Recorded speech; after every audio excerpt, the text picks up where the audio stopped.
Pinapakilala ko sa inyo ang aking bagong girlfriend. Yan siya, bago kong girlfriend. Ayaw, di ba? Ito yung bago. Ito yung pinagkakaabalahan ko ngayon. Hindi na yung misis ko. Ayaw, di ba?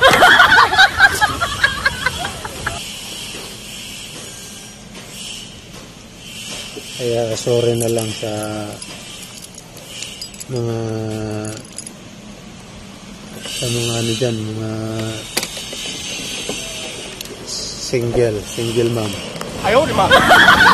Dahil meron na akong girlfriend.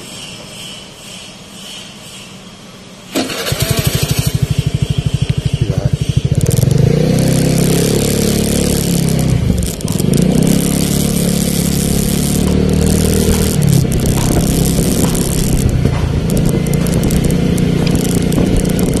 Ito yung girlfriend ko na hindi mapapalitan kahit kailan.